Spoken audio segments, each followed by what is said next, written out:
Hello, everyone, and welcome to the next installment of the Dogs Podcast. We are in Las Vegas Nevada. on the Strip. And this is the second time that Cole and I have been here together. Last year was our first time, and we really enjoy coming here. We don't gamble or anything like that, Or but drink or yeah, but go to shows. when we do come, it's just really enjoyable to walk around. I don't have a dog at the moment, as you all know, but Cole has Stitch. And so just walking him around the casinos and all of the chaos and the Bellagio fountain, with its huge kind of cannon fire sounds And lights and lights. cars It's just, and it's light up lovely. billboards and It's lovely in the sense of the chaos and having it be so concentrated in one area. and kids walking past him, touching him, or drunk people wanting to pet him. It's just so stimulating. Yeah, and the cigarette smoke, it's just this smorgasbord of chaos that is really enjoyable just to, again, kind of expose him to and kind of proof him in. And he hasn't had any issues with it, but we'll definitely be coming back here in the future when I get another dog or whatever. So even just the next time we're passing through the area on the road, if we have the option. Yeah. I feel like now, because we only stay for a night, but that's, I mean, I think I walked with him in the casinos yesterday and we got here at noon or 1. I think I walked with him for 5 hours, just being in that environment. Yeah, being outside, going through the casinos, going outside, going back in the casinos. Yeah. And yeah, it's fun. It is fun. It's fun. It's very different. Yeah. So in this podcast, I wanted to talk about kind of a buzzword that I've heard from time to time. It's a great buzzword. And that is relationships. Which I think not every, I think many trainers and dog handlers and professionals talk about this. Right, it's a great thing. Yeah. Again, I'll maybe see randomly a video on social media or somebody will send something to me, and it's usually a very well-known dog trainer, and they're talking about relationships, whether they're on, doesn't matter which side of the equation they're on. So whether it's positive only or whether it's more obedience or whatnot, they'll always kind of wrap it around to this relationship concept, which is delightful. Totally. Because that is the foundation of everything. So it's almost like there's a lot of points that overlap in positive reinforcement and other kinds of dog training. And this is one of them. And it's such a beautiful one. But I guess upon further delving into it, you really, when you get behind the buzzword, you're like, okay, well, what does that actually mean? What does a relationship mean? And that's going to differ from person to person to person to person. So when it comes to a relationship, for us, we want to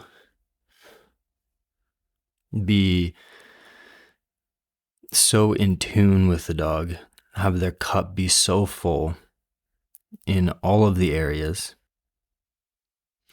have them be so harmonious with us and life that almost that we can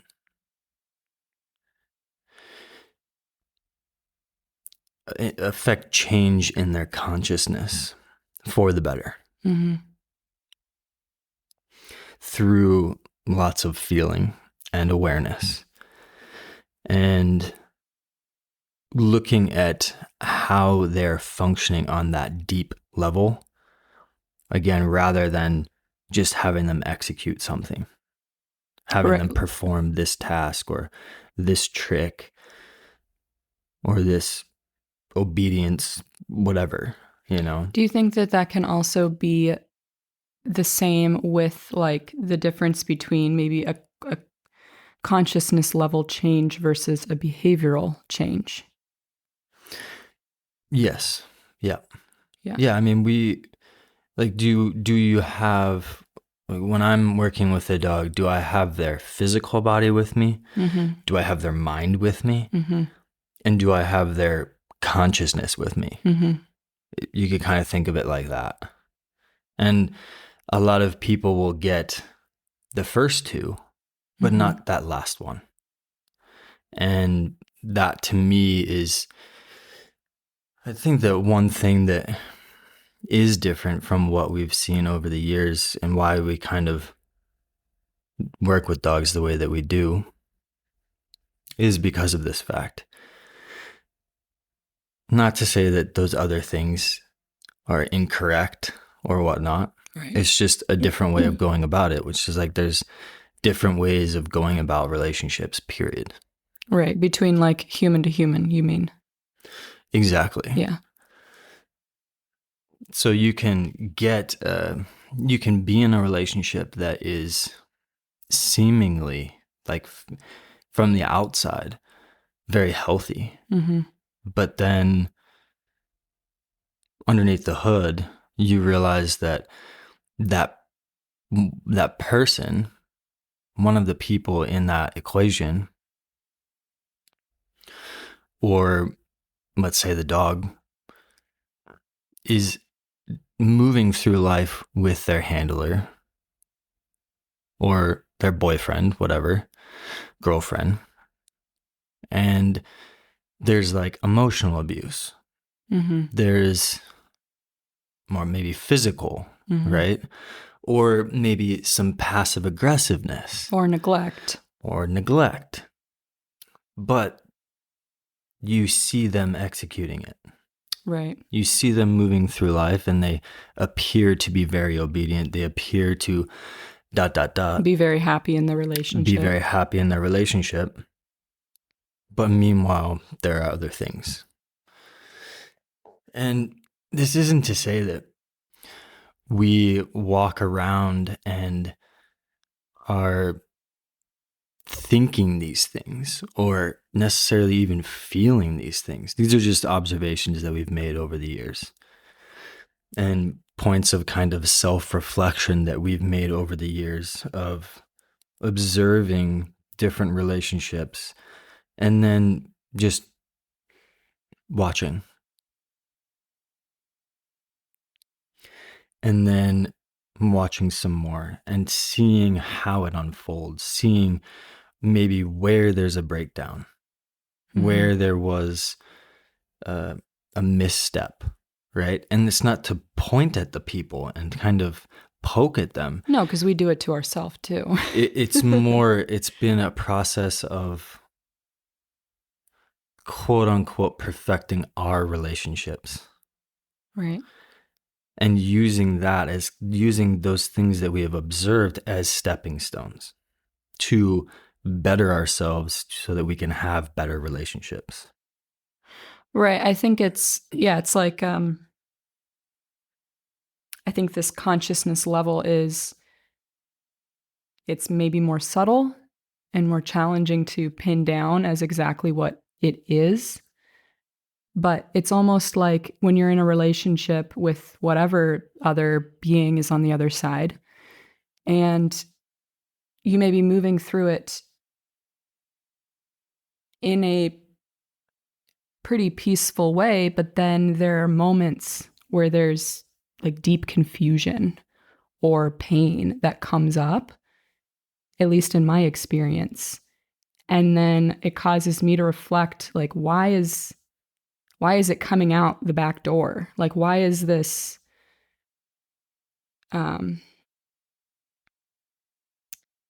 this bigger feeling, this deeper feeling that I might not even be able to put into words. Where is this coming from? And I feel like it's coming from that place. Right. Well, in my observation, it's if you don't affect change on that deepest level, you're going to have to continue to deal with it. And you may have an obedient dog, but they're going to be at times that it's just not going to be as complete. They're still going to be barking. There's still going to be whining. And those two things alone are a dog expressing themselves. Right. At some level of lack of harmony, right? So that those two things alone are kind of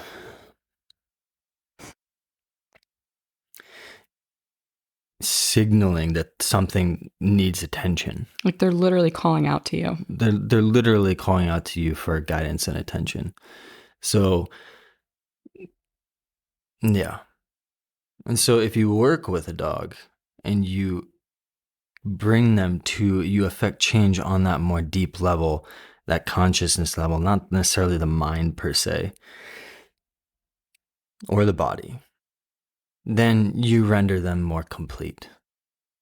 And this is, it can be very challenging and time consuming, but for us, we wouldn't have it any other way because I want to live life so fluidly that there isn't a calling out from my dog or the dogs in our care for anything, because I've done everything to render them harmonious and everything to render them content. Which is like a daily practice. That's a daily practice that we do. Yes. It's not like quieting them. They're just like, I feel so good all the time. Right. Day in and day out. Right. And so then it comes down to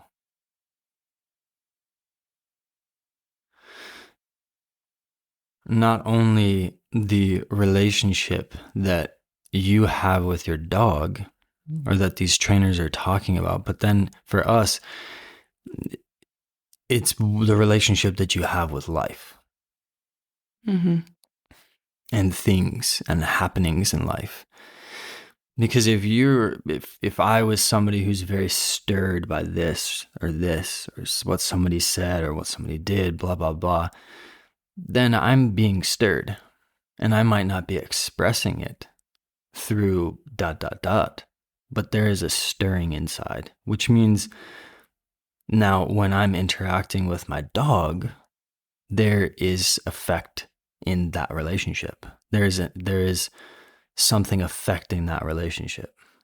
Right. It's like having those behaviors and ways that you react to life, but then thinking that you can turn it off when you start engaging with a dog or a person. Right.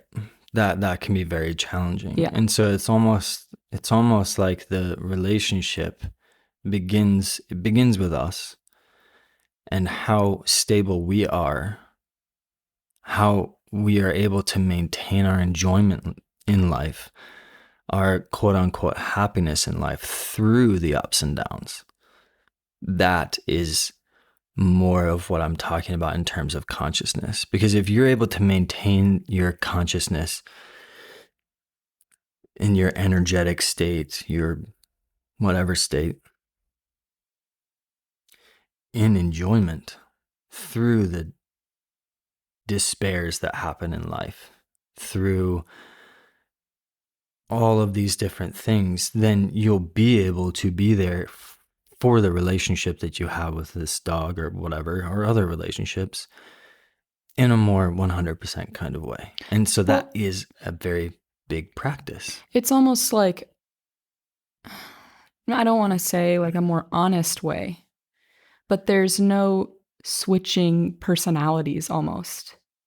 It's not like you have to work. It's not like you feel a certain way when your coworker says something not so nice to you. And then you turn and you're working with your dog in that moment, and you have to switch how you're interacting with each thing. It's just how you interact in general.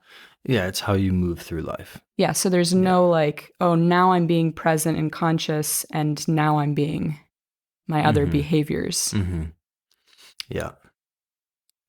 And I guess in my experience, there definitely has been times like when Juno passed, that was brutal. Yeah. That was so brutal.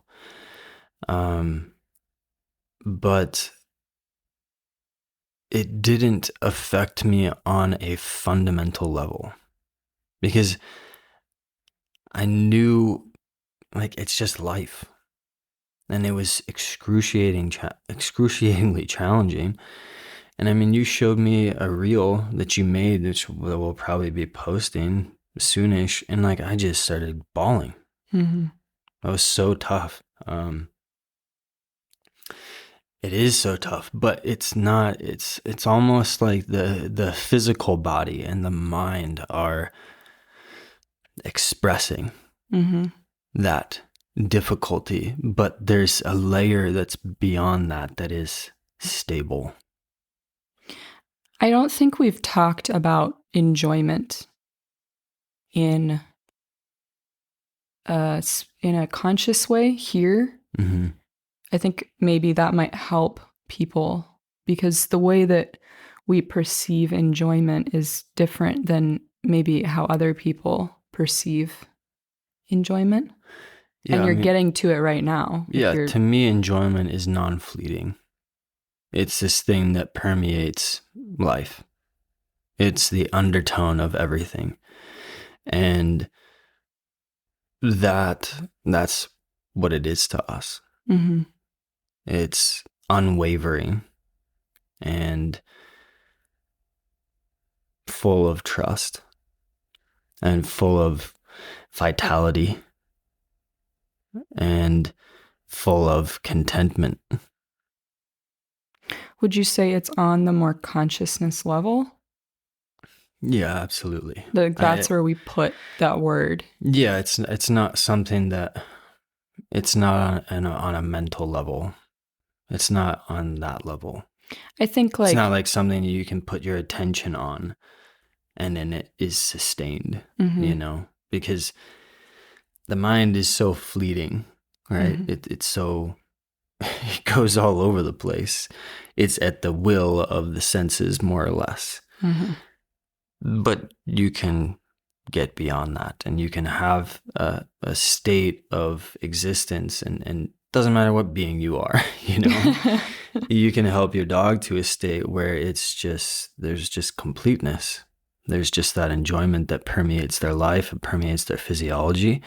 And that's the state where we like to get them to. And that's the state that myself, that's what has felt the best to me. And I guess it's no surprise. It's to no surprise that that's kind of where I like to get the other beings in my life that I work with too, especially my personal animals. I think that a word or a phrase that other people might be accustomed to hearing, which to me is similar to this feeling of enjoyment, is like an inner peace. Yeah. Yeah. Like no matter what is going on, there's this level of peace that lives underneath all of it. And for myself, I don't like, we're not sitting here being like, I am perfection. Our relationship is perfection. Like we are this superior, you know, like we just live in enjoyment all the time. Like it's a practice. It is a practice. It's a practice. And there are feelings that come up, and there are thoughts that come up, and there are physical sensations that come up that challenge that. That kind of can be a place of reflection as to how established the enjoyment is. Right. Because I think that that's something that, for me, I don't know, I can't speak for you, is I feel something that will grow over time. Yeah, I think and get deeper and more pervasive and more. I think that's a large bigger part of life is just the expansion of that. So I think it's a good reflection point, though, for me, is when things come up in life, how they make me feel and how disconnected I might feel from that place of enjoyment in myself. Like how stirred you get by things. Yeah. Yeah. How like far away that enjoyment becomes in myself, how out of touch I can get from it. And that's like a reflecting point for me, is how I'm doing. And I think we do the same thing with dogs too. Yep. Is enter something into the equation, how distant do you become from that enjoyment? Right. How tangible is it to you or to them? Or how quickly does it just disappear? Right. And they get consumed by fear or whatever is happening. Right. Is there acceptance? Right. / enjoyment? Or is there fear present? Right. So. And a good, something that we do with dogs with this is also, while they're developing, is maybe that fear comes up, maybe that feeling comes up, but then how quickly do they find that enjoyment again? How quickly do they move through that and come back to the self, or come back to that deeper place of just trust? Right.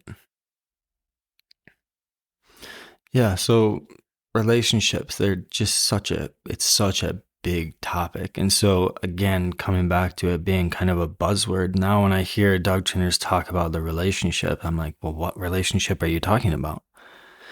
Are you talking about the relationship that your dog has just in a fundamental level? Or is it the relationship?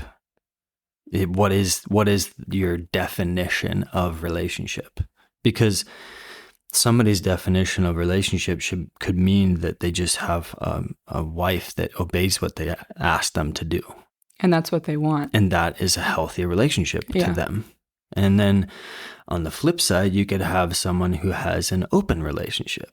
Right. And that's their foundation of their relationship. So what is the context?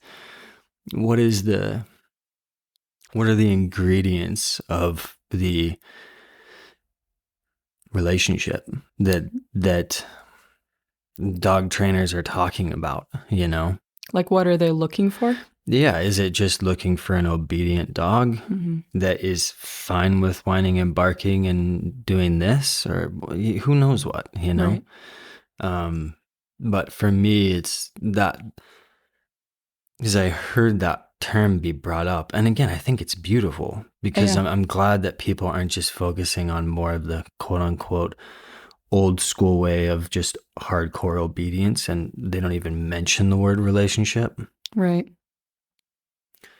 So I think that's a positive thing, moving in the right direction. But then I'm just like, what is the relationship that they're talking about?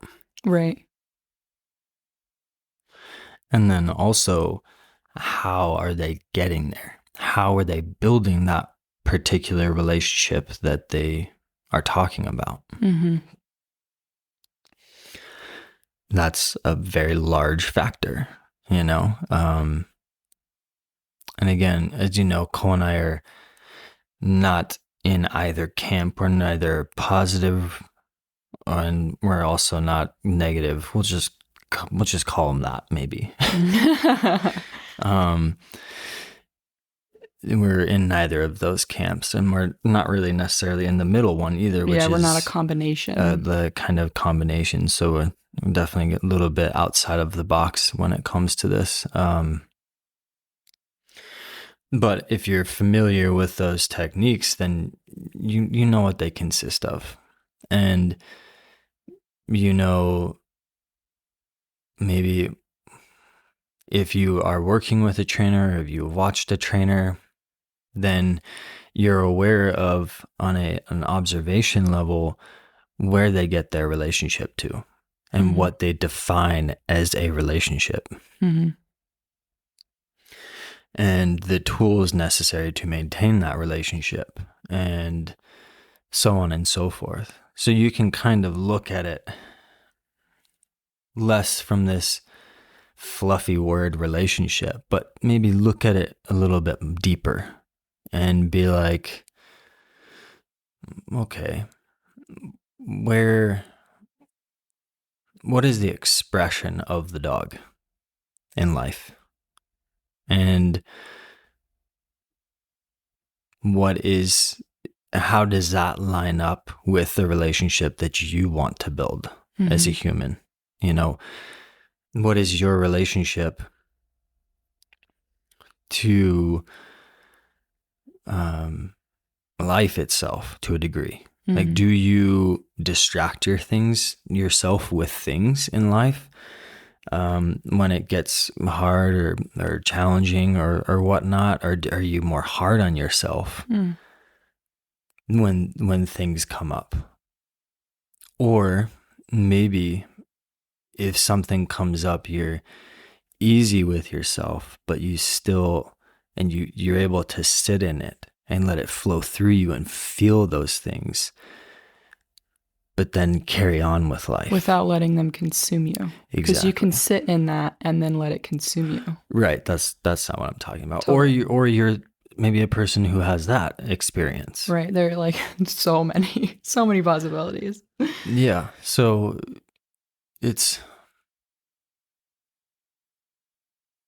I think that a lot of how we as human beings, and this might be an obvious point, but we'll talk about it anyway, but how we as human beings move through life and exist in life, that is probably going to determine what methodology of dog handling we're drawn to. So it's kind of simple in that sense. Well, as I'm listening to you talk, I'm thinking that how we engage with, how we build the relationship, what we're using to build it, it does affect that consciousness level. And I hadn't put that together, but the way that you're,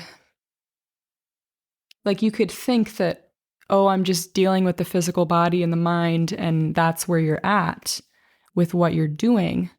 But even in that plane, you're affecting that consciousness level, because you might get the body and the mind in check with you, but then that work, getting those things in line, has affected that deeper level of the relationship or of the being that you're interacting with. Yeah, it's kind of hard to work with dogs the way that we do and not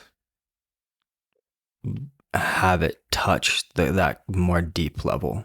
Well, I think that the way that we work with dogs, it does work in that way. But I think that also I'm having this thought that maybe working in any way is going to affect that consciousness level in a dog or in a person. Like if you're a kid and you're misbehaving and you have behaviors come up, and then all of a sudden you're not doing those anymore because of the guidance of your family, but maybe on a consciousness level, you now have fear because you're not doing the behaviors, but it's out of fear of what you've been taught, of the repercussions of your actions. And that will affect you on that consciousness level. If you're... I guess another way of putting it would be this, is that if something were to come up in life and let's say the consciousness level, that deep level is, it radiates peace and harmony, right? Right. And so anything short of that is going to leave that fear in your physiology. Right. Is going to leave that pain or that sadness in your physiology. So regardless of the external right. methodologies and our approaches to a dog and that relationship, if it falls short of that, then there could,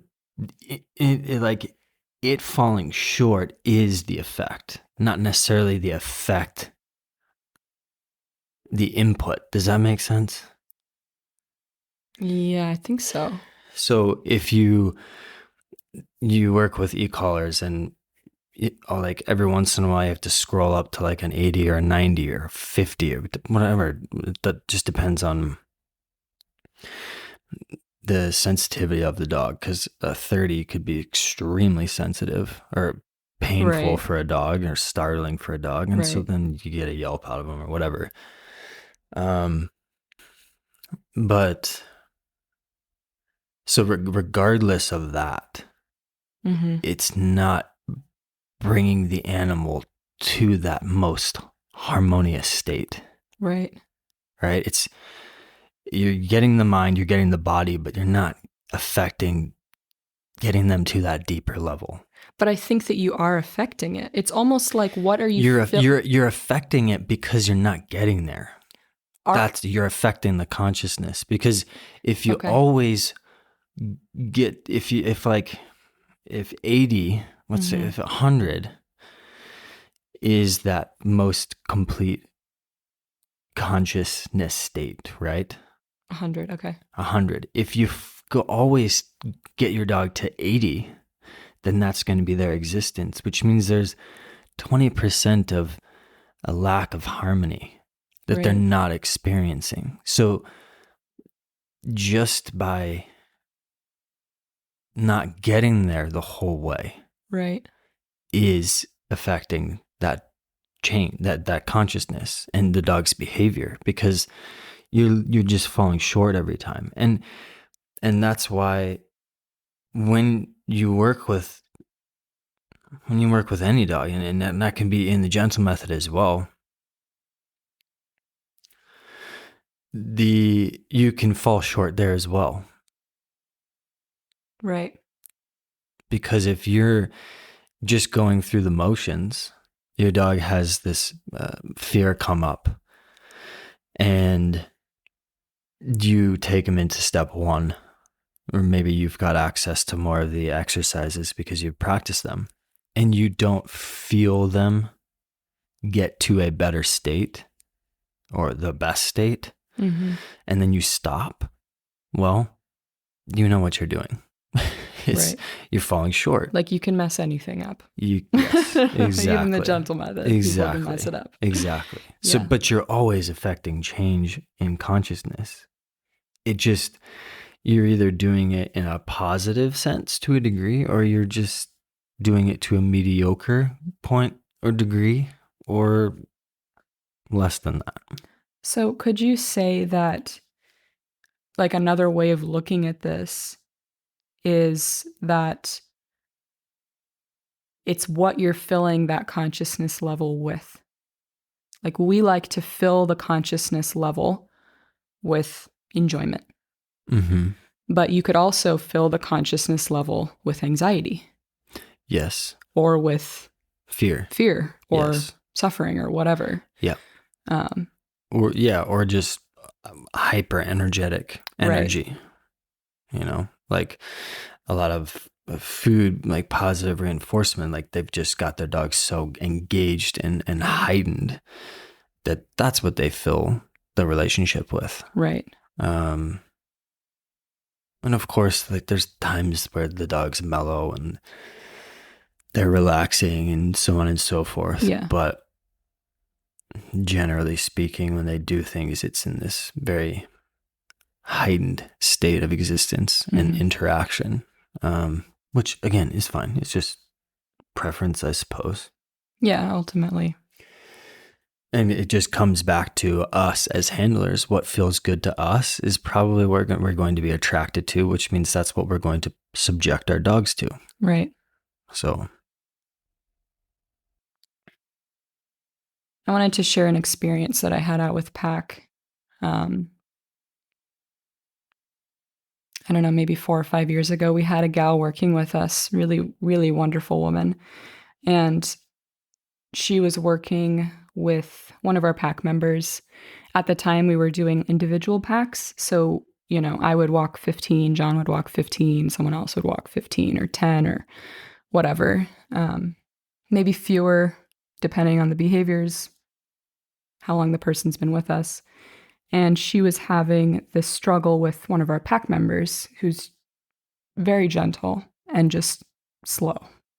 Like, not as athletic, not as willing to just move quickly. And her and I were hiking together one day, and she was engaging with this dog and having trouble motivating them to move with her. And he wasn't doing anything bad. He was just moving slow. And she was like, "Can you help me? Like, with this situation? Like, what am I doing wrong? What can I change?" And I was watching her and thinking to myself, you're doing all the things correctly. Your timing is good. Your ask is good. It's all good. And I went and did the same thing just to test it out.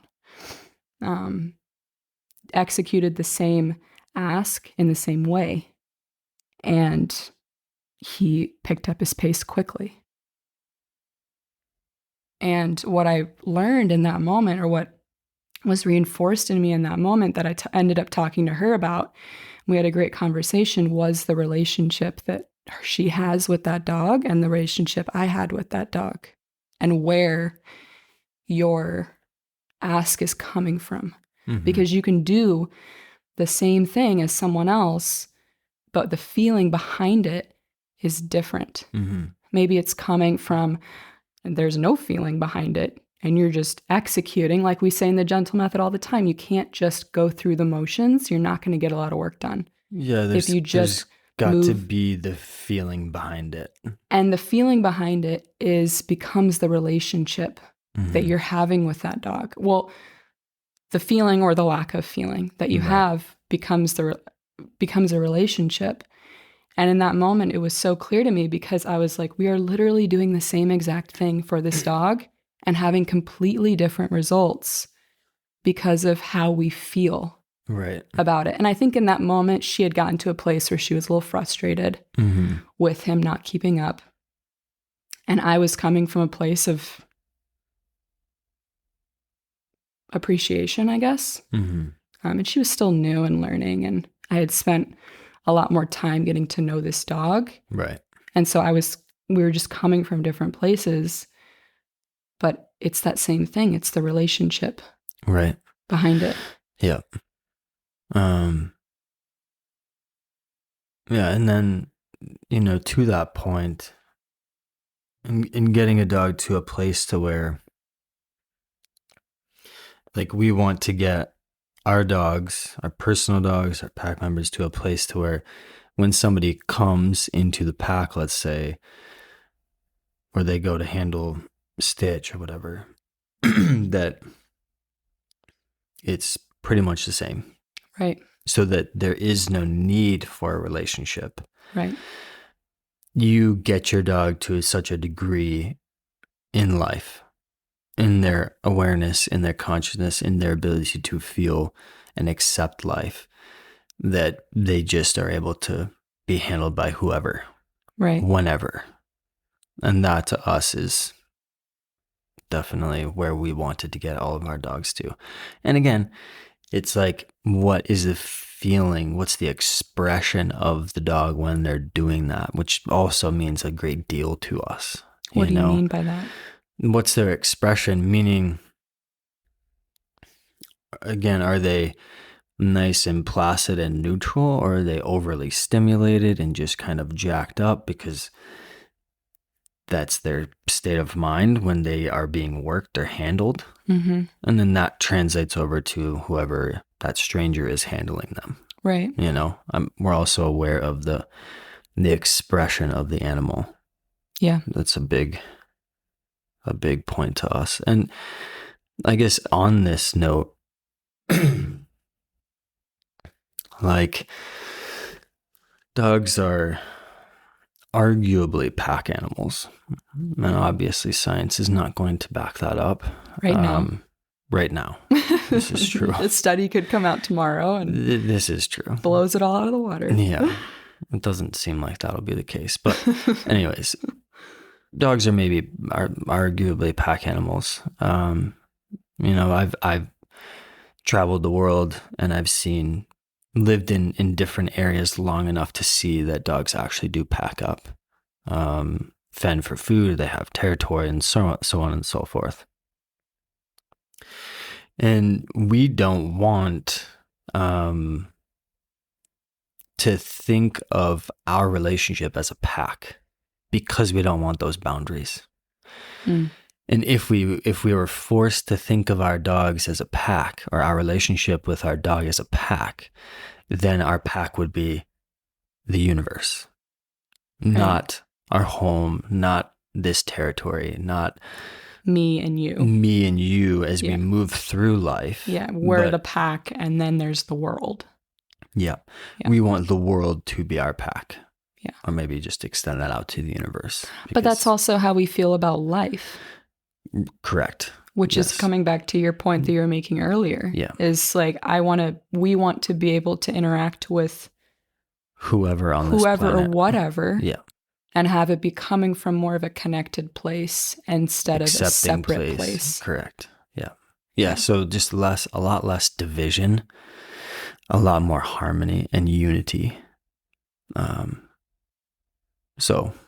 But yeah, the pack or the universe is the world and the universe is our pack, not just me and my dog or us and the Oregon Tails pack. Yeah, like a smaller orbit. Yeah, because when people come into the pack, it wasn't always the case, but we're like, go ahead and sit down on the ground and pet all of them. And let them all come up and snuggle you, we might not do that with the new dogs that we're bringing along. Yeah, but that's where we want to get them. The dogs that have bite history or dogs that whatever. That's where we want to get them to. Where someone enters the pack and they're just a part of it. Yeah, and we used to have the whole stance of, don't touch our dogs, don't look at our dogs, don't try to ask to touch them, so on and so forth. Now we're like, you can touch all of the dogs except for that one, because that one's not quite there yet. Because that one's new. Yeah. Yeah. So that's, again, it's more open. Yeah. It's more accepting in life rather than shutting down things. Or having these boundaries. Yeah. That people or other beings need to comply to. Yes. Yeah. And I get it, because if I'm working with a dog that's not there yet, then I'm like, yeah, no, not yet. Yeah, these are the boundaries. But it's not yet. Right. That's the stance. It's not no. Right. I'm still advocating for the dog, saying not yet, but it's not just this kind of closed circuit. Right. Yeah, I mean, definitely, like when we have trouble dogs that we're bringing out, I think we're very clear. We're very practiced, and like, these are the boundaries I need to put in, and I'm going to be aware of my environment so that I can uphold these for this dog and what they're needing right now. Yeah, because we want to get them to a place where they're harmonious in life. And so if we didn't do that, we're not going to get them there. Right. So, but that's an interesting point that I've definitely thought about over the years, is that, yes, we call it the Oregon Tails pack, but it's really the world pack. Or something like that. We don't want it to be so tightly knit that it's just us that they listen to, and just us that they're friendly to. We want it to transcend all of the boundaries in life, and not just have our zone or our territory, and then everything else is not in that. You know? So I think that our lifestyle really makes that, like, that is, our lifestyle is pretty, I don't know, social. We're all over the place. Like, we're not just at the ranch hanging out with the pack. We're moving around. We're away from the pack. We're on other parts of the country and engaging with people and with dogs. And even we were in Oregon when we were living there, and Stitch was socializing with the pack, 40 dogs, 2 to 4 times a week. I forget what we were running at that time. And then we had boarding dogs. There were dogs everywhere. And I remember talking to you and being like, I think I need to go to the dog park with Stitch more, just to expose him to different dogs, because he just gets to see these same 40 or 50 dogs. Right. And then new ones coming in slowly. But I was like, I want to give him more. Yeah. I want his world to be bigger than that. And for him to meet and smell and experience more. Yeah. And I feel like that's maybe specific to... He's dreaming right now. He's dreaming pretty hard. I think that is potentially unique to you and I. Or, maybe not unique, but that's just what we enjoy. Yeah. Is having just having a lot of experiences for him or for Juno. Yeah. And like, we're here right now in a casino, and when we run into people in the lobby that want to engage with him, it brings me enjoyment, and it brings him enjoyment because he loves to be, he loves to engage with people. He loves physical touch. He loves physical touch. And so I see his cup being filled by that. And so why wouldn't I want to give him that? Right. But it's also, there are definitely people who, let's say, they want that tightly knit pack. And that's all they want. They just want it to be them and their dog, who's really hardcore and will bite people at a moment's notice on their command. And the world is kind of their enemy to a degree, possible enemy, which is fine. Or maybe you don't have that necessarily heightened of a relationship, but you have a dog who lives in your yard and in your house, and it says beware of dog, and no one can come in. Right. And that's what you want. Whatever floats your boat. Again, we're the human in the scenario, and so we get to dictate what happens. Right. They don't have a choice unless they really mess up, and then they go to heaven or they get rehomed. Right. But it's up to us, and what we choose, how we choose to live life is what we're going to subject our dogs to, more or less.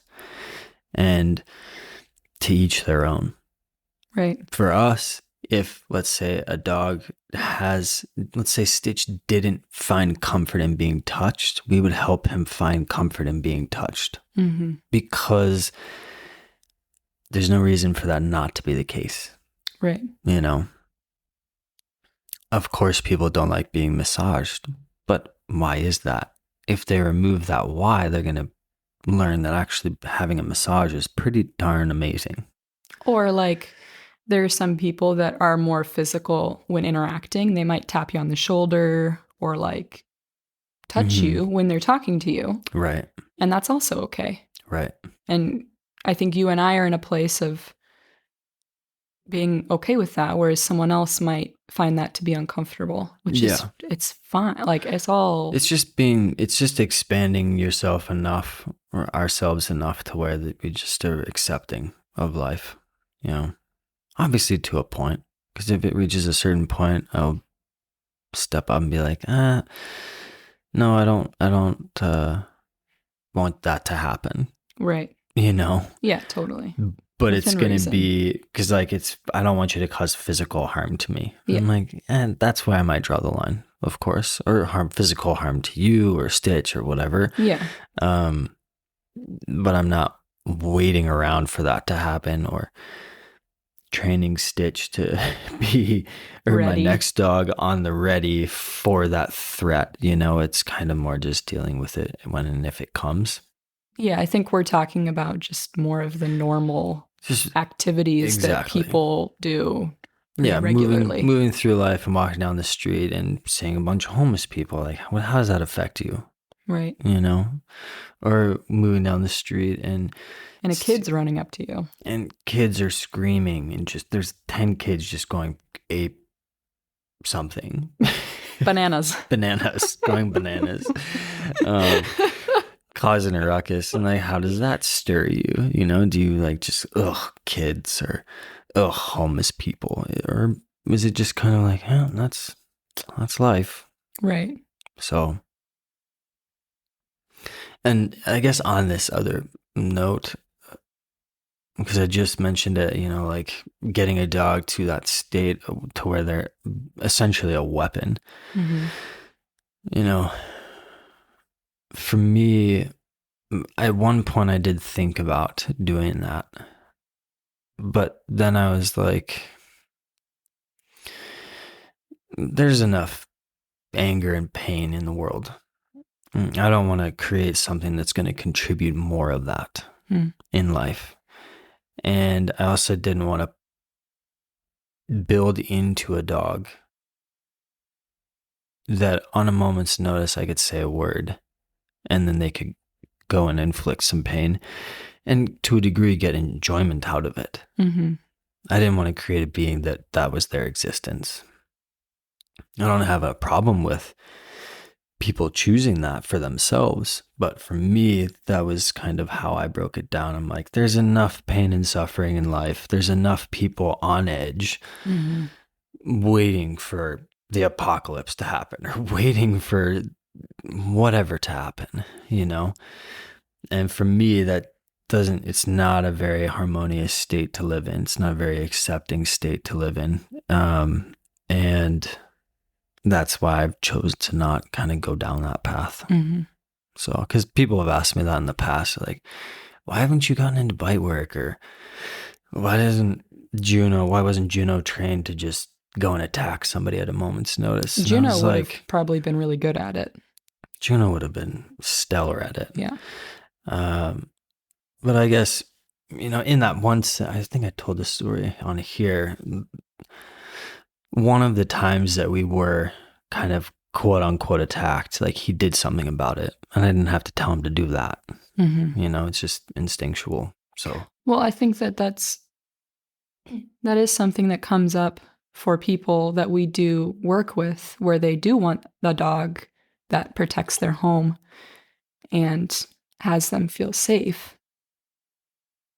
And I mean, that's right. A little bit tricky because some of the times I want my dog to bark at the door, but I don't want my dog to bark at people entering the house. Yeah. And so that's a very subtle thing that they're trying to teach the dog. And you can do it, but just, I don't want any part of that because that's like extremely challenging. It is more challenging because you're like, bark now, don't bark now, protect me now, don't protect me now. But to that point that you were making, I know that if I got in a situation that Stitch would step up. And I don't need to teach him that. Mm-hmm. But I think that people think they might need to teach them that. Right. Well, yeah, I mean, I think I'm not quite sure. And I'm not talking about bite work. I'm thinking about just someone who wants their dog to bark at a stranger approaching their house. Mm-hmm. Just being vocal. Right. Yeah. But I do think that without teaching it, like you're saying, they can have a level of awareness to just act based on the energy. Right. Change absolutely. Yeah. Absolutely. Yeah, I think a lot of that might depend on the relationship and how a dog is going to respond in that situation. Mm-hmm. Some, they don't need a relationship. They're just going to come to maybe even as strangers rescue, you could say. Mm-hmm. or maybe another dog's or another animal's rescue.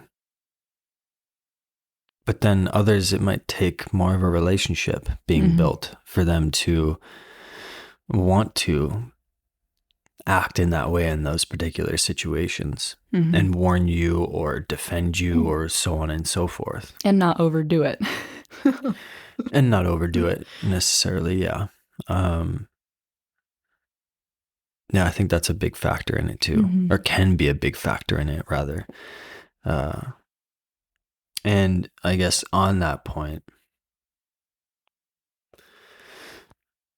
I think with anything, like whether you're doing bite work or whether you're doing frisbee tricks with your dog through food or whatever, the amount of time that you're spending, the awareness that you have, and the level with which you're filling your dog's cup up is a very important point. Because the relationship, those things take time. Those things take time to build. It takes a lot of time, a lot of hard work, quote unquote, to build in all of that bite work, build in all of that obedience, build in all of the, I guess, coordination for your dog to catch the frisbee or run up the wall or who knows what. Do the agility course. It takes a lot of time and energy to accomplish those things. And in that, you're building a relationship. And you're building that connection. Again, to what degree? That's up for people to kind of observe and quote unquote rate if they so desire. But for us, when it comes to building a relationship, we really think about it from the standpoint of filling the dog's cup up to such a degree that it renders them just complete. There's no need for whining. There's no need for barking. There's no need for anxiety. There's no need for fear. It's just complete. And that's going to vary from dog to dog. Like, I do not have a Malinois because I know how challenging they are. Like, to fill that dog's cup up, and I'm just speaking in a more broad sense, right? That would be extremely time consuming. And I don't have the time for that. I don't. Actually, you do have the I do have the time for that. I do have the skills for that, but I choose to not go down that path. Right. Because of how much it would take. And then yeah, it's just, that's not my cup of tea, right? That's a little bit more on the extreme side of what kind of dog you can get. But it really, with any breed, there's just going to be levels of that cup being filled. How much it's going to take, what it's going to take. And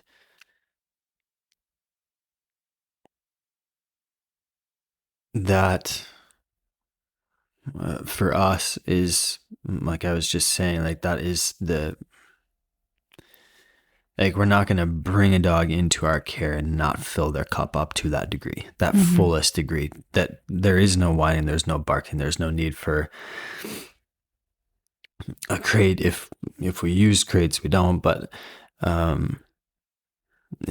getting them to a place to where we can leave them, like drive up to a gas station and have them be fine with that, leave them in a hotel room and have them be fine with that. They're not going to tear anything apart. They're not going to bark. It's just, they're able to move through life fluidly and effortlessly. Mm-hmm.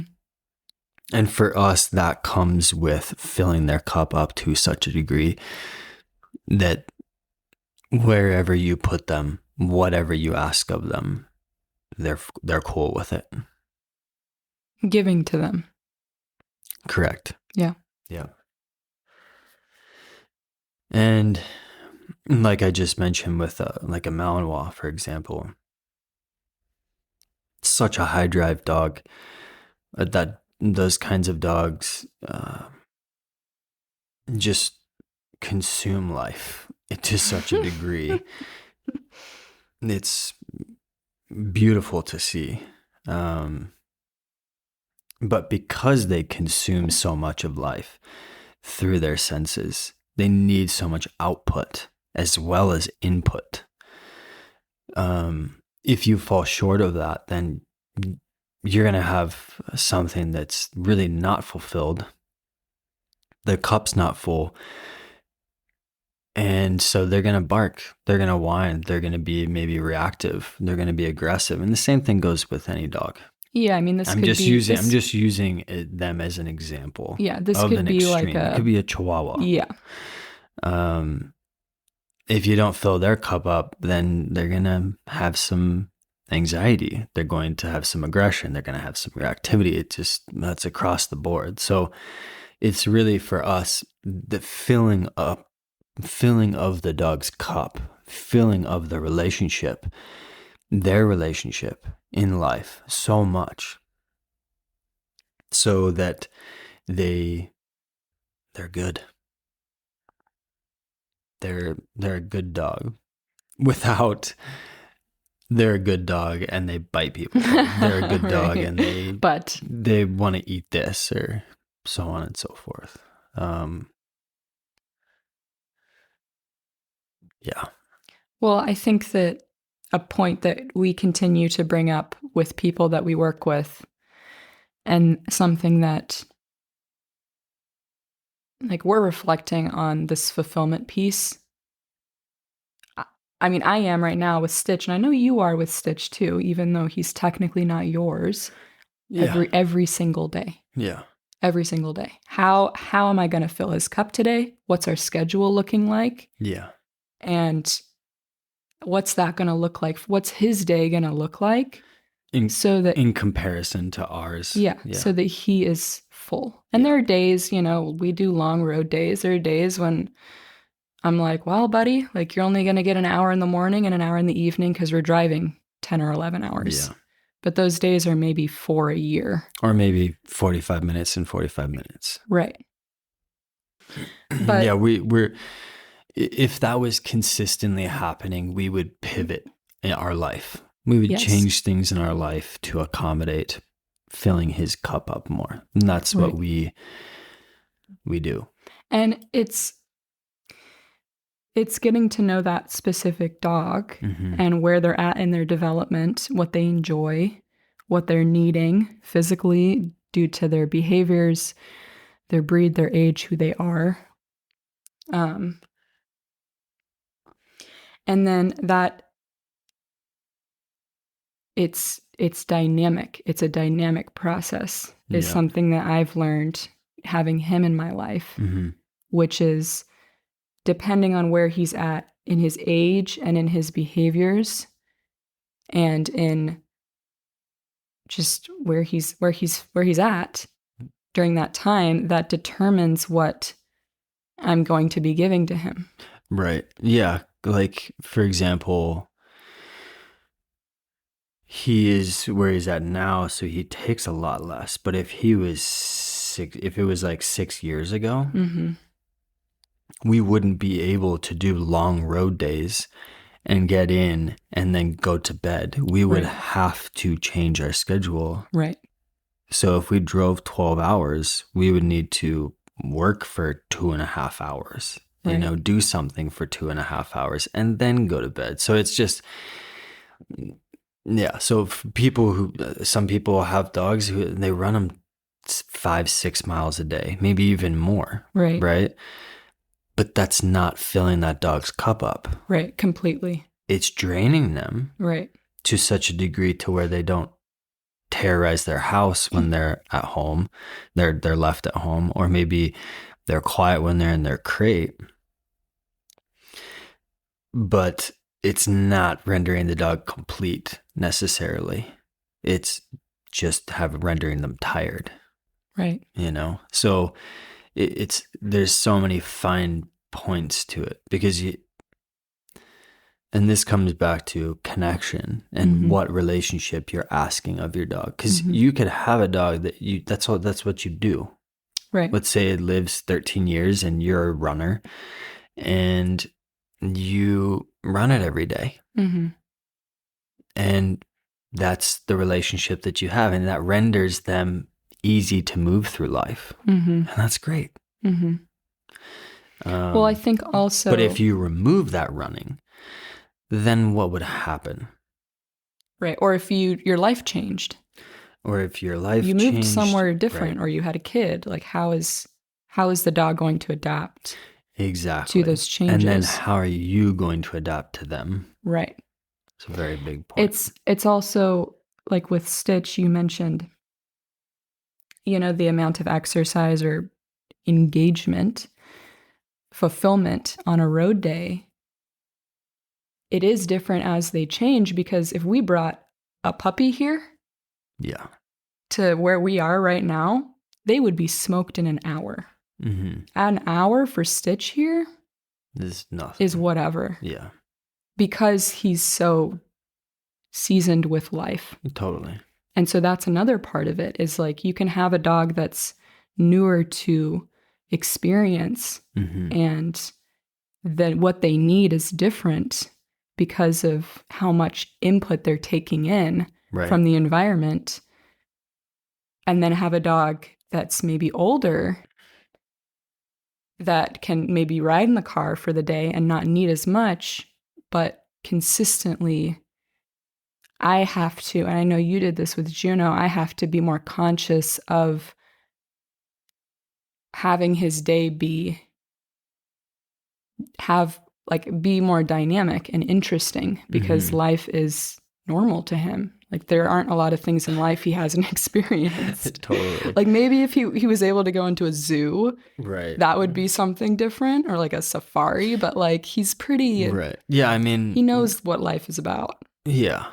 And I mean, he grew up in Portland, but he had never been to a giant city like New York.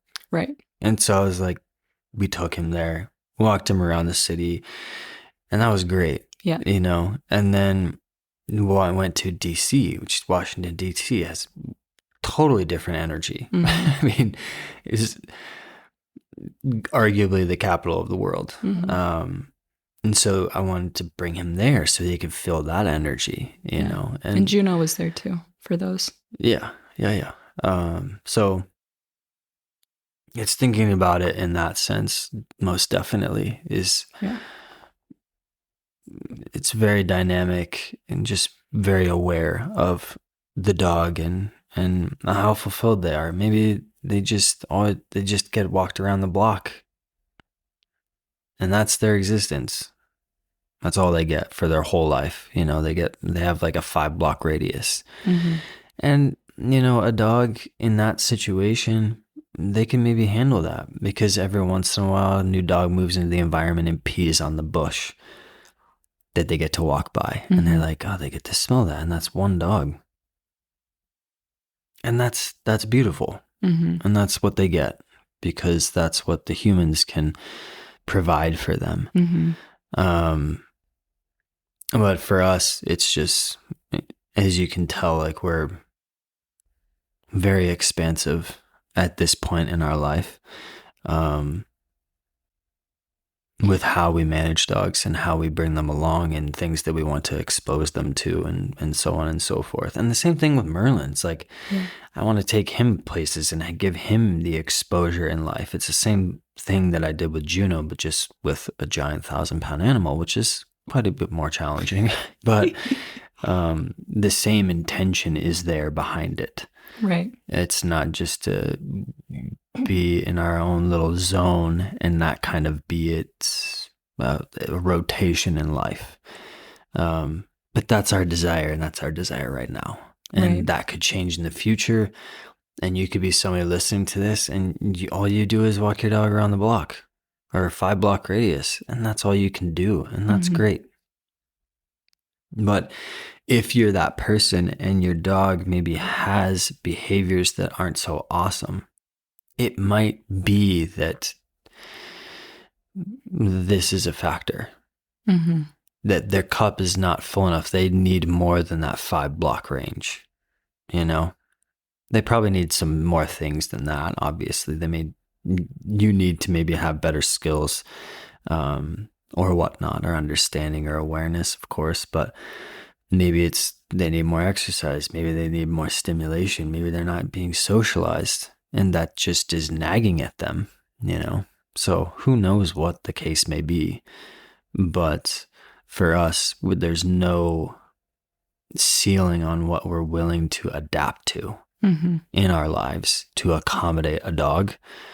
We'll bend over backwards for them so that they feel better, because that makes us feel better.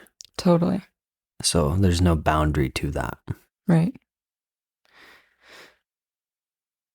I think it's the awareness of that too. So if you do have a dog that has a smaller boundary of their existence, maybe there can be awareness of what we're giving, what a person is giving, and then having our expectations of what the dog is giving to us be a little bit different. Absolutely. Like if what we're giving is a certain percent, and then we're asking the dog to give us a higher percent. Yeah. That's a challenging expectation for some dogs to give and have put upon them by us. Yeah, I mean, that's such a potent point. Because a lot of dogs they're not given to the degree that they need to be given to feel more complete in life. And then because of that, they act out, and then they're sent to a trainer who then trains them to not act out. But the lack of fulfillment hasn't gone anywhere. It's just overshadowed by the dog listening and behaving. They're just not doing that from a complete, harmonious, content state of their cup being full. They're doing it because they were forced to do it, or they were lured to do it, taught to do it in that sense. Yeah, that's a big point. Yeah. And something that you continue to bring up, and I really enjoy this point, is that the way that life is structured for dogs,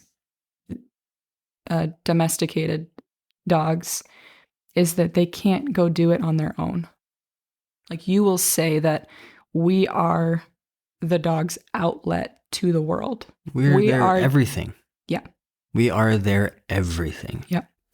They can't go socialize without us. They can't feed themselves without us. They can't drink water without us. Like, it's just, we provide everything for them, or we provide nothing for them, or we provide a percentage of life to them. Right. But we are it. We put them in the backyard, and that's their existence. We tie them to a tree or stake them in the ground, and that's their existence. We neglect them. We spoil them. It's all us. Yeah. It's all us. I have this like image in my head of the opposite, and like just a dog in their house.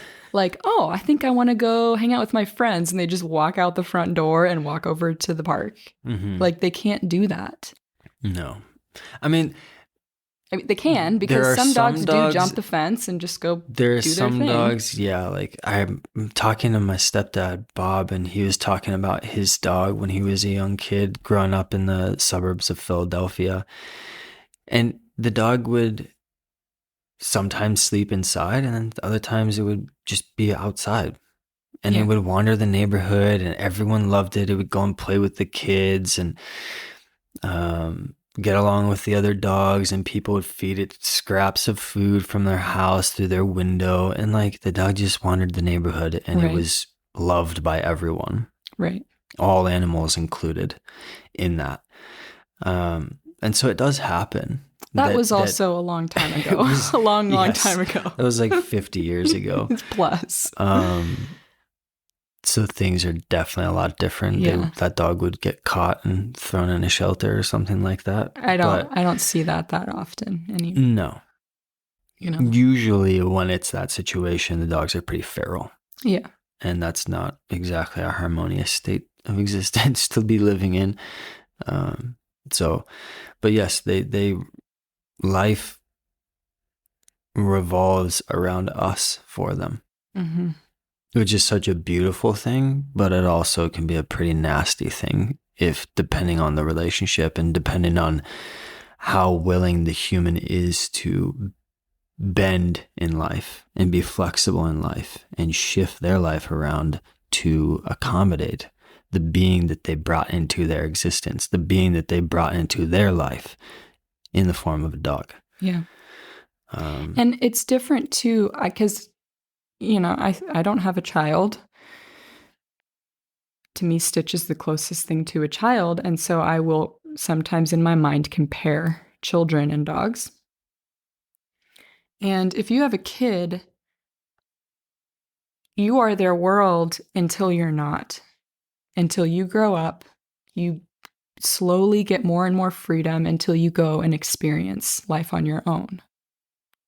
They don't do that. Yeah, they don't. They live their complete life with us. There's no like, now you're 5 years old and you get to go off on your own and experience your own world. Like, it is their life. Yeah. Their entire life. There's not a graduation. No. From needing us. Yeah. Yeah. They don't go out and get their own job, or they don't go out and get their own build their own family, or whatever. It's just, and then let's say you are a person and you grow up and maybe you don't receive everything you need as a kid. You can grow into an adult and give that to yourself. Yeah, hopefully. Yeah. Or work on it, but it's your choice. It becomes you get the power to create your own level of happiness and whatever your path. Mm-hmm. Yeah, they don't get to do that. Yeah. They're just stuck with whatever we give them. Yeah. And it's like, it holds a lot of weight to me because they're a being, and like they live and die in that. Mm-hmm. Yeah, I mean, their evolution, their growth in life, their enjoyment in life is all, to a degree, based on what we are or what we are not capable of giving to them. Right. Yeah. It's very intense. Can be very intense. And like, I know that we're all human and we all have our own journey, and we are all doing the best that we can with what we have in this moment. But I guess like my purpose, one of the feelings of purpose I have for Stitch is to have, when he leaves the body, to reflect on myself that I gave him everything I could. Right. And I had the same with Juno. Yeah. Yeah. And I have the same thing with Merlin. Yeah. Yeah. And that's really a driving factor for me daily, because it's just a daily practice, is like, how am I giving to you today? How am I being present with you today? Mm-hmm. And for some people, it might be like, I have a really busy day today. I have a lot going on at work. I have a lot going on with my family or my kids or whatever. But there's always some time that we can give to them. Whether it's like 10 minutes where you're playing ball with them in the backyard because they love to play ball and you're present with them. Yeah, it's intentional. It's intentional. You're not on the phone talking with someone or maybe you whatever. Or maybe you sometimes people just, they don't have that. Maybe they don't want that, you know? I guess, yeah, I guess there is a possibility, even if someone is busy, to take little moments. They could carve out 5 minutes of intentional time, like 5 minutes at a minimum. Yeah. But just something where they are giving on a more deep level to their dog would probably help them feel good. Help the person feel good. Help them feel good and help the dog feel good. Yeah, totally. So it doesn't have to be this like, I'm listening to Jonathan and Cole and I have to devote my life to my dog and, you know, just whatever. It can be whatever the person needs, whatever they can give, but even a little bit is better. Yeah. And maybe it's not every day. Maybe it's, who knows? Yeah. Who knows what that is? But those moments are, I feel, they're the magic. I think that's why we're here on this planet, is those moments. And to experience life with another being, experience the beauty in that, the beauty in sharing consciousness in an intentional way, and what that feels like and how that makes us feel so good. And so even if a dog just moved through their entire life and they just had one of those moments, at least they got one of them, you know? Or a person, you know? Just one of those moments is enough, I think, to suffice, quote unquote. But if they don't have any of that, that's tough. That would be tough. Because then it's like, what are we here for? You know, what am I here for? So then I guess like what we do is we try to create as much space as possible for those moments. Correct. Yeah. And I wanted to share just a couple of things that we do to fill a dog's cup, because we spend a lot of time thinking about it. And some dogs are different. They're all different. Like Juno loved to run while you were running, run alongside a bicycle, run behind a side-by-side, whatever. He loved to run. Stitch, he just loved to do whatever. Yeah, he loved to totally. But like he enjoyed that. Yeah. Stitch is kind of neutral about it, but I still have him run. It's good for his body to like extend. But some of the things that like we will do in varying degrees for different dogs is running, playing with them, playing like ball with them, like throwing a rock or a stick or a ball into high grass and having them find it, having them have to sniff it out, going for walks in different places where there are different smells. So depending on the dog's development, if they don't need a lot of support, giving them some space to smell that different environment and what that smells and feels like, engaging with other beings, people, kids, dogs, cats, cows, horses, like having different experiences. Going on boats, going on planes, like I took Juno on a plane. One of our clients, our pack members, is a pilot, and he took Juno and I up. I at one point, and that was on like a little plane. Yeah, a little 2-seater. Yeah.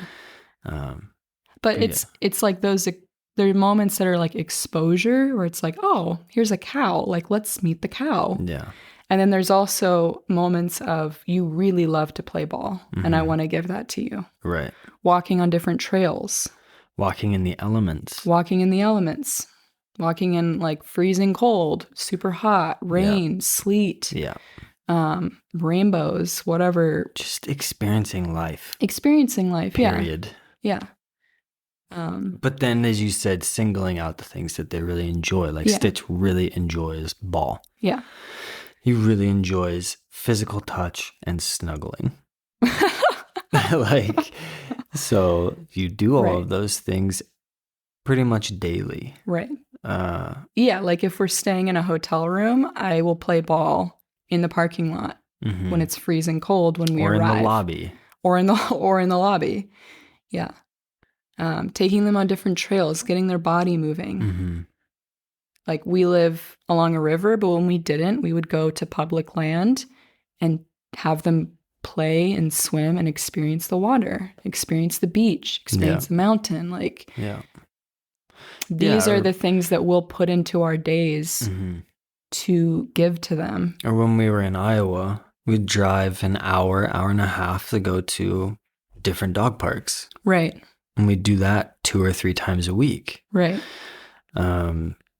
So it's just doing what you can to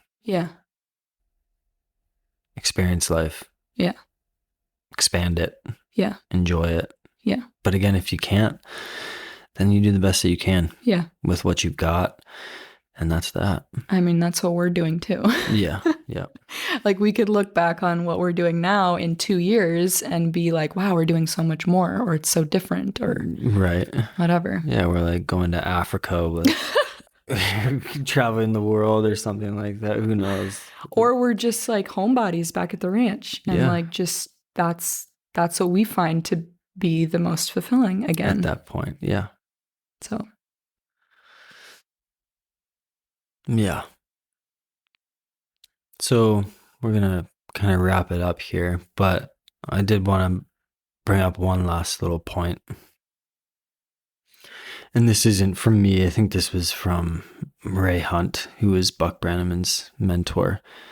And he would ask people at his clinics or his workshops what his reins were attached to. And people would be like, the bit in the horse's mouth, or the horse's nose or face or whatever, if it was in a hackamore. And he was like, the reins are attached to the horse's feet. And that took me a while to kind of navigate in myself. But now I'm like, I ask people, what do you think the leash is attached to? And they always say the dog's face, the dog's snout. Their neck. And I'm like, it's attached to their feet. And the reason behind this is because if a dog gets lost in life due to fear, anxiety, overexcitement, I'm going to work with them to where I can affect change in their feet. And if I can affect change in their feet, I can affect change in their mind. And if I can affect change in their mind for long enough, I can affect change in their consciousness. Mm-hmm.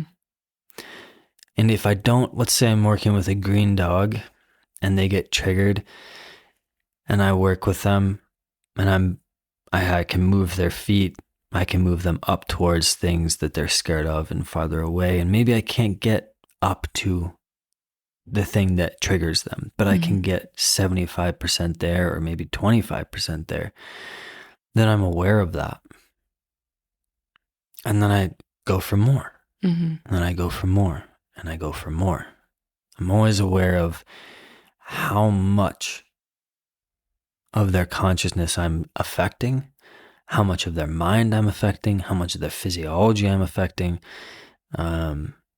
Always aware of that because I'm always moving towards helping them move towards that ultimate level of harmony in life.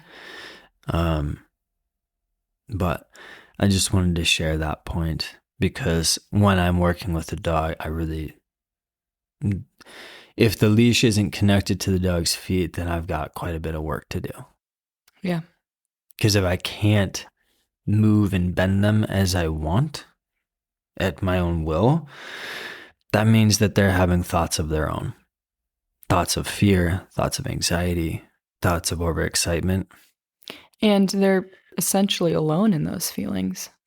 Yes, I'm just attached to them. Right. But if I can't move their feet, and I'm not talking forcibly either. We don't force dogs to move. If I'm walking with a dog and they put the brakes on and it feels like an 8 amount of pressure in my hand, then I maintain that 8 that they put on. I don't go to a 10 or yank them or go to 0 or go to a 4. Yeah. There's this point, like I feel their thought, like they're like, I don't want to move. I'm like, okay, I'll just sit here with you until you do. It's that simple. I'm not going to go anywhere. I'm not going to give to you. I'm also not going to force you to move forward. Even though you're an 8-pound Chihuahua, I'll let you stop me and I'll move with you when you're ready to. But I'm not going to make it really easy for you to sit there. But I'm not going to come over the top of you. However much you stopped me with in terms of pressure is how much I'm going to maintain on that. And so the leash really becomes this link between you to where you're not a bystander and you're not this thing that's forcing them to do things. You're really moving with them in sync. And that to me that's how we handle dogs. Yeah. I think we utilize the full potential of that tool in our eyes. Yeah, I mean, like we really use the tool. It's all that we use. So it's and we use it. Yeah. Yeah. And there are some more advanced things that we do that some people have witnessed. That'll probably come out in due time. Just more horse stuff, but it incorporates a leash only. But it's still always connected to the feet. It's always connected to the feet. Because if we can move those things, then we can move a dog through life and past life. And if we can do that, then we can start helping them. We can start affecting change in their consciousness. And ultimately, how much harmony they have in life and contentment they have in life and enjoyment they have in life. Right. I think it's a great point of reflection for people is when they are using that tool to be aware of the connection between the lead and the feet. Because so often the tool is used and they're not connected. The lead and the feet are not connected. Yeah. And we find value in connecting the two. Yeah.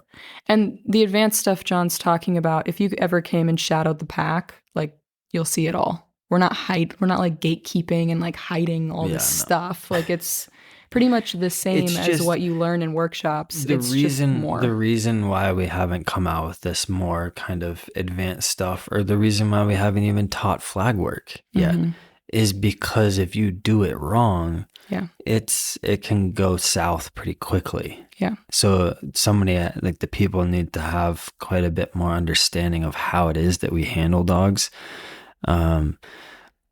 Because and at the same time, we realize that some people they'll just take a step and then they'll go and that's what they use. Right. And if they took some of these things and just went and used it, like it would not be a good situation. Yeah.